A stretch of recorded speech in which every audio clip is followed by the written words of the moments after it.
اس طرح کے ہزاروں سولر سسٹم ہیں جس میں ہماری زمین کی کوئی حیثیت ہی نہیں ہے۔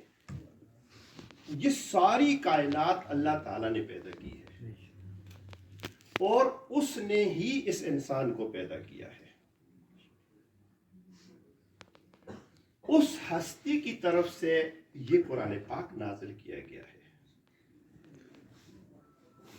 یہ کتاب اس کی طرف سے نازل کردہ ہے۔ یہ کسی انسان کی بنائی ہوئی کتاب نہیں ہے، یہ کسی جادوگر نے نہیں بنائی، یہ کسی کاہن نے نہیں بنائی، یہ اس ہستی نے بنائی ہے جس نے اس پوری کائنات کو پیدا کیا ہے، اور ہر وقت وہ انسان کی اور پوری کائنات کی نگرانی کر رہا ہے۔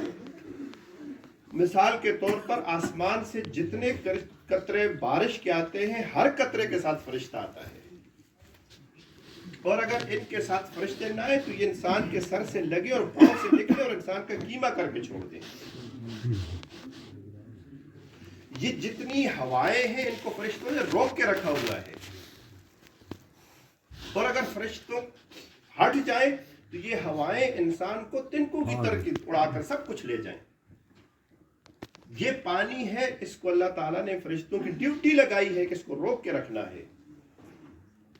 لہو جند السماوات والارض، یہ تمام چیزیں اللہ تعالیٰ کے لشکر ہیں۔ کبھی اللہ نے ان ہواؤں کو چھوڑا ہے تو صالح علیہ السلام کی قوم، ہود علیہ السلام کی قوم، ان سب کو ہوا میں اڑا کر تنکوں کی طرح نیست و نابود کر دیا ہے۔ کبھی اللہ تعالیٰ نے پانیوں کو حکم دیا ہے تو کائنات میں سے صرف 83 چیز انسان زندہ بچے ہیں، باقی سب کو ہلاک کر کے چھوڑ دیا ہے۔ اس اللہ کی طرف سے یہ نازل کردہ کتاب ہے۔ اگر اس ذہن کے ساتھ ہم اس کتاب کا مطالعہ کریں تو پھر ہمیں بات سمجھ آ جاتی ہے۔ ذالک الکتاب لا ریب فیہ، یہ کتاب جس میں کوئی شک نہیں ہے، اس بارے میں شک نہیں ہے کہ یہ کسی انسان نے بنائی ہے۔ یہ خالصتاً اللہ تعالیٰ کا کلام ہے، اور اللہ تعالیٰ نے اس کو جبرائیل امین کے ذریعے صادق اور امین پر نازل کیا ہے۔ جبرائیل علیہ السلام نے بھی ایک لفظ کی کمی بیشی نہیں کی، وہ بھی امین ہے۔ حضرت محمد صلی اللہ علیہ وسلم نے بھی اپنی طرف سے کوئی کمی بیشی نہیں کی، وہ بھی صادق اور امین ہے۔ اور اس کے بعد پھر اللہ تعالیٰ نے اس کتاب کی حفاظت کا ذمہ خود اپنے ہاتھ میں لیا ہے۔ نحن نزلنا الذکر وإنا لہ لحافظون، کہ ہم اس کتاب کو نازل کرنے والے ہیں اور ہم ہی اس کی حفاظت کریں گے۔ قیامت تک کوئی شخص اس میں الفاظ میں کمی بیشی نہیں کر سکتا، اس کی تفسیر میں کمی بیشی نہیں کر سکتا، اس کے مطلب اور مفہوم میں کمی بیشی نہیں کر سکتا۔ ان تمام چیزوں کی حفاظت کا ذمہ خود اللہ تعالیٰ نے اپنے ہاتھ میں لیا ہوا ہے۔ جس طرح لوح محفوظ پر یہ کتاب تھی، آج اسی طرح ہمارے ہاتھ میں موجود ہے۔ اب اس کتاب کو نازل کرنے کا مقصد کیا ہے؟ اس کتاب کو نازل کرنے کا مقصد ہے ہدی للمتقین، متقی کے لیے رہنمائی ہے۔ اب متقی کسے کہتے ہیں؟ اس کی آسان تفسیر ایک صحابی نے جو بیان کی ہے وہ یہ ہے کہ جب انسان کانٹوں والے راستے پہ چلتا ہے تو وہاں پر چلتے ہوئے اپنے کپڑوں کو سمیٹ کر گزرتا ہے، کہیں کوئی کانٹا میرے کپڑے کو پھاڑ نہ دے، کہیں کوئی کانٹا میرے جسم کو زخمی نہ کر دے۔ مطلب یہ ہے کہ یہ دنیا گناہوں کے جگہ جگہ جال بچھے ہوئے ہیں، شیطان نے ہر طرف ہمارے پھنسانے کے لیے مختلف خوشنما قسم کے جال رکھے ہوئے ہیں۔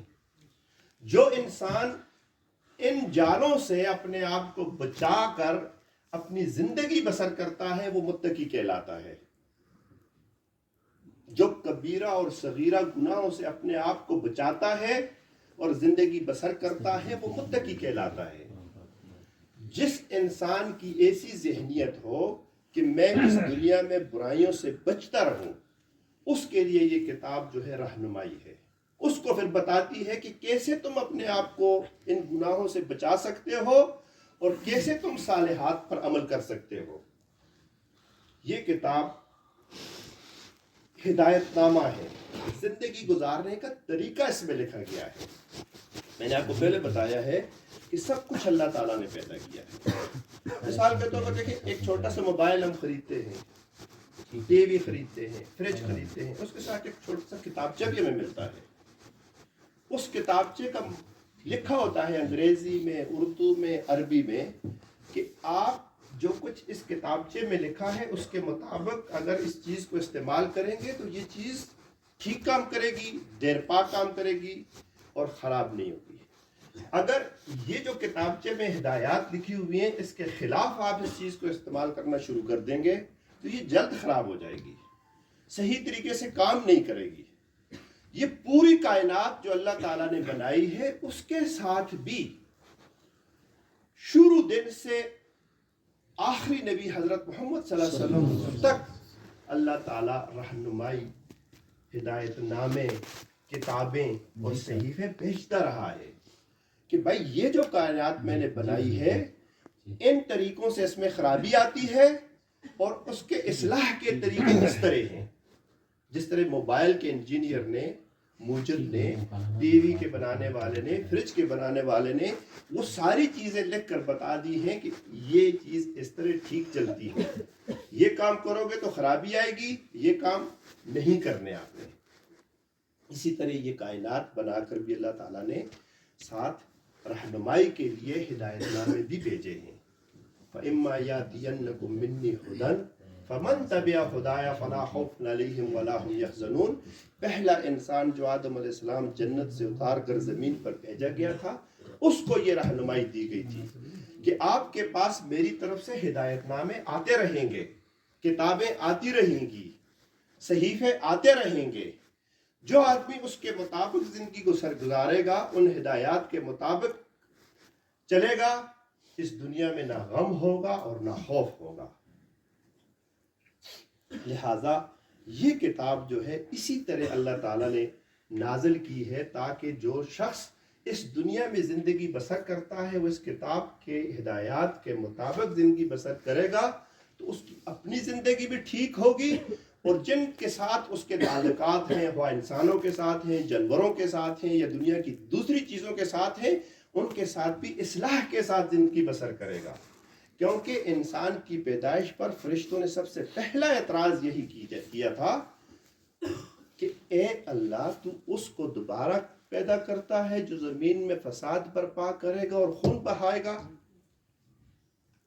جب اللہ تعالیٰ نے فرشتوں سے آدم علیہ السلام کی پیدائش کے وقت مشورہ دیا انی جاعل فی الارض خلیفہ کہ میں زمین میں اپنا نائب بنانا چاہتا ہوں، تو انہوں نے یہی اعتراض کیا تھا اتجعل فیہا من یفسد فیہا ویسفک الدماء، کیا تو دوبارہ ایسی مخلوق پیدا کرنا چاہتا ہے جو زمین میں خون بہائے گا اور فساد کرے گا. جو اس کتاب کے مطابق زندگی بسر کرتے ہیں وہ اصلاح کا کام کرتے ہیں، جو اس کتاب سے ہٹ کر زندگی بسر کرتے ہیں وہ فساد کا کام کرتے ہیں. لہذا اللہ تعالیٰ نے 1,24,000 انبیاء علیہ السلام بھیجے اور ان کی طرف ہدایت نامے آتے رہے، کتابیں آتی رہیں. جو لوگ ان کے مطابق زندگی بسر کرتے تھے وہ اصلاح کا کام کرتے تھے، جو ان ہدایات سے ہٹ کر زندگی بسر کرتے تھے وہ فساد کا کام کرتے تھے. میں نے آپ کو مثال بھی بتائی تھی کہ جو ہمارے ہدایت چھوٹا سا کتابچہ جو ہدایت نامہ ہوتا ہے اس کے مطابق ہم موبائل استعمال کرتے ہیں تو وہ ٹھیک چلتا ہے، لیکن جو ہی اس کے خلاف کرتے ہیں تو جلد خراب ہو جاتا ہے. اس دنیا میں بھی اس کتاب کے مطابق ہم زندگی بسر کریں گے تو اصلاح ہوگی، صحیح ہوگی. جو ہی اس سے ہٹیں گے تو خرابی برپا ہو جائے گی. اب متقین کی آگے صفات بیان کی گئی ہیں.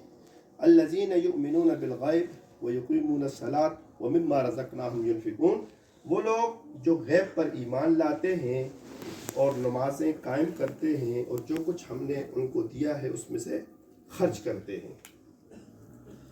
غیب پر ایمان لانا، غیب کہتے ہیں جن چیزوں کو انسان نے نہیں دیکھا.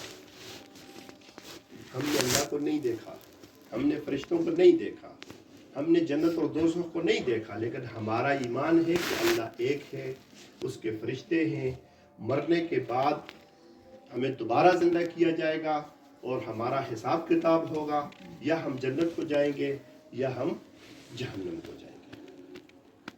ایمان کسے کہتے ہیں؟ ہم نے جب پرائمری میں پڑھتے تھے تو وہاں ہمیں ایمان کی وضاحت بتائی گئی تھی. اقرار باللسان و تصدیق بالقلب, زبان سے اقرار کرنا اور دل سے اس بات کی تصدیق کرنا. وعمل بالارکان, اور پھر اس کے مطابق عمل کرنا. ہم جب کہتے ہیں کہ ہم مانتے ہیں کہ اللہ ایک ہے, اللہ پر ایمان لاتے ہیں, اللہ ہمارا خالق اور مالک ہے اور اس نے ہمیں پیدا کیا ہے, اور پیدا کرنے کے بعد ہماری زندگی کا مقصد ہمیں بتایا ہے, وما خلقت الجن والانس الا لیعبدون, کہ میں نے انسان اور جن کو صرف اپنی بندگی کے لیے پیدا کیا ہے, اپنی عبادت کے لیے پیدا کیا ہے, اپنی اطاعت کے لیے پیدا کیا ہے, اپنے احکامات کے مطابق زندگی بسر کرنے کے لیے پیدا کیا ہے. تو ہم اس بات کا زبان سے بھی اقرار کرتے ہیں, دل سے بھی تصدیق کرتے ہیں, اور پھر اسی کے مطابق ہمارے اعمال بھی ہوتے ہیں. ہمارے قول اور ہمارے فعل میں فرق نہیں ہوتا, تضاد نہیں ہوتا. اور دوسری چیز جو ہے وہ ہے نماز قائم کرنا. ایک ہے یؤدون الصلاۃ کہ نماز ادا کرتے ہیں, ایک ہے یقیمون الصلاۃ کہ نماز قائم کرتے ہیں. ان دونوں میں فرق ہے. ہم نے ابھی مغرب کی نماز ادا کی, ابھی عشاء کی نماز ادا کریں گے, لیکن اگر ہم نماز قائم کرنے والے بن جائیں, صرف نماز قائم کرنے والے ہم بن جائیں, تو دنیا میں ساری خرابیاں ختم ہو جائیں گی. دنیا میں کوئی خرابی باقی نہیں بچے گی. کیوں؟ نماز قائم کرنے کی تفسیر میں مفسرین نے بہت ساری باتیں لکھی ہیں. وقت ادا کرو, خشوع و خضوع کے ساتھ ادا کرو, باجماعت ادا کرو. لیکن جو اہم بات وہاں بیان کی گئی ہے وہ ہے کہ جو کچھ آپ اس میں پڑھ رہے ہیں, آپ کو پتا ہو کہ میں کیا پڑھ رہا ہوں. الحمدللہ رب العالمین, آپ کو معلوم ہو کہ یہ میں کیا کہہ رہا ہوں. الرحمن الرحیم, یہ میں کیا کہہ رہا ہوں. مالک یوم الدین, یہ میں کیا کہہ رہا ہوں. ایاک نعبد و ایاک نستعین, یہ میں کیا الفاظ اپنے منہ سے نکال رہا ہوں. اگر صرف ایاک نعبد و ایاک نستعین پر ہی ہم غور کریں کہ ہم صرف تیری عبادت کرتے ہیں, تیری بندگی کرتے ہیں, تیرے حکموں کے مطابق زندگی بسر کرتے ہیں, یہی بات ہمارے پاس آ جائے, تو پھر میں جب نماز سے فارغ ہو کر دوسری نماز تک میرے ذہن میں یہ بات ہوگی کہ میں نے عشاء کے وقت پھر کھڑے ہو کر اللہ کے سامنے کہنا ہے ایاک نعبد و ایاک نستعین, میں تیرے حکموں کے مطابق زندگی بسر کرتا ہوں. اور درمیان میں کہیں شیطان کی بات تو نہیں مانی, درمیان میں کہیں اپنی مرضی تو نہیں کی, درمیان میں کسی طاغوت کی بات تو نہیں مانی. اگر میں نے ایسا کام کیا ہے تو ابھی عشاء کے وقت جب میں اللہ کے سامنے جا کر کہوں گا ایاک نعبد, تو اللہ کہے گا جھوٹ بولتا ہے تو. اور پھر رات کو عشاء کے وقت ہم سب لوگ آخری رکعت میں دیکھیں, سوتے وقت ہم دعا کرتے ہیں بِاسْمِكَ اللَّهُمَّ أَمُوتُ وَأَحْيَا, یا اللہ میں تیرے نام کے ساتھ ابھی مر رہا ہوں اور صبح زندہ ہو جاؤں گا. مرنے سے یہ نہیں, پہلے ہم کہتے ہیں وَنَخْلَعُ وَنَتْرُكُ مَنْ يَفْجُرُ, ہم اس آدمی کے ساتھ قطع تعلق کر لیں گے, اس کے ساتھ کوئی رشتہ نہیں رکھیں گے جو کبیرہ گناہ کا ارتکاب کرے گا, فاجر اور فاسق ہوگا. لیکن ہم ان نمازوں کے درمیان دوسرے دن پھر عشاء کے وقت آخری رکعت میں یہ کرتا ہوں, کیا دن میں ان کے مطابق میری زندگی ہوتی ہے, یا دو نمازوں میں میں اسی طرح زندگی بسر کرتا ہوں جس طرح میں اللہ کے سامنے قول اور اقرار کرتا ہوں, اور جو کچھ اللہ نے دیا ہے اس کو اللہ کے دین کی سربلندی کے لیے خرچ کرتے ہیں. والذین یؤمنون بما انزل الیک وما انزل من قبلک, وہ لوگ جو اے نبی صلی اللہ علیہ وسلم آپ کی طرف نازل کی گئی ہے اس پر ایمان لاتے ہیں. وہی بات ہے اقرار باللسان و تصدیق بالقلب و عمل بالارکان, زبان سے بھی اقرار کرے, دل سے بھی تصدیق کرے, پھر اس کے مطابق اپنی زندگی بھی بسر کرے. الحمد سے لے کر الناس تک پورے قرآن پاک کے اوپر اگر ہم عمل کرتے ہیں تو پھر ہمارا کتاب پر ایمان ہے، اور اگر اس میں سے ہم بعض پر عمل کرتے ہیں اور بعض پر نہیں عمل کرتے تو پھر ہمارا ایمان جو ہے وہ مکمل نہیں ہے۔ وبالآخرۃ ہم یوقنون، اور آخرت پر یقین رکھتے ہیں۔ آخری بات ہے، آخرت پر یقین رکھنے کا مطلب یہ ہے کہ یہاں ایک آدمی ہے، ایک گلاس پانی میں میرے سامنے زہر مکس کرتا ہے اور مجھے پتا ہے کہ اس زہر کے ساتھ آدمی مر جاتا ہے، وہ مجھے دیتا ہے پیو، میں پی لوں گا؟ سوال ہی پیدا نہیں ہوتا۔ مجھے یقین ہے کہ میں مر جاؤں گا، اگر اتنا بھی یقین مجھے ہو کہ مرنے کے بعد مجھے اللہ زندہ کر کے میرا حساب کتاب لے گا تو سوال ہی نہیں پیدا ہوتا کہ میں کسی صغیرہ گناہ کا ارتکاب کر لوں۔ مجھے پتا ہوگا کہ میں مرنے کے بعد جب اٹھوں گا ساری دنیا کے سامنے اللہ تعالیٰ مجھے رسوائی کے ساتھ جہنم میں پھینکیں گے۔ مجھے اگر زبردستی بھی کوئی کرے گا میں گناہ کا کام نہیں کروں گا۔ اگر اس طرح کا ہمارا ایمان ہوگا تو پھر تو ہم پکے مومن ہیں۔ یہی اسلام کی دعوت ہے، یہی اسلام کی دعوت ہے۔ اب اس کو آپ تقسیم کر لیں، یہی جماعت اسلامی کی دعوت ہے، یہی جمیعت علماء اسلام کی دعوت ہے، یہی سپاہ صحابہ کی دعوت ہے، یہی دوسری اسلامی پارٹیوں کی دعوت ہے، یہ ساری اسلام کی دعوت ہے۔ اس کے مطابق اگر ہم اپنی زندگی بسر کرنے والے ہیں تو سمجھ لیں کہ ہم مومن ہیں اور کل قیامت کے دن ہم جنت کے مستحق ٹھہرائے جائیں گے۔ اور اگر اس سے 1% بھی کم ہے، 1% بھی کم ہے تو پھر اپنا محاسبہ ہمیں کرنا چاہیے۔ وآخر دعوانا الحمدللہ رب العالمین۔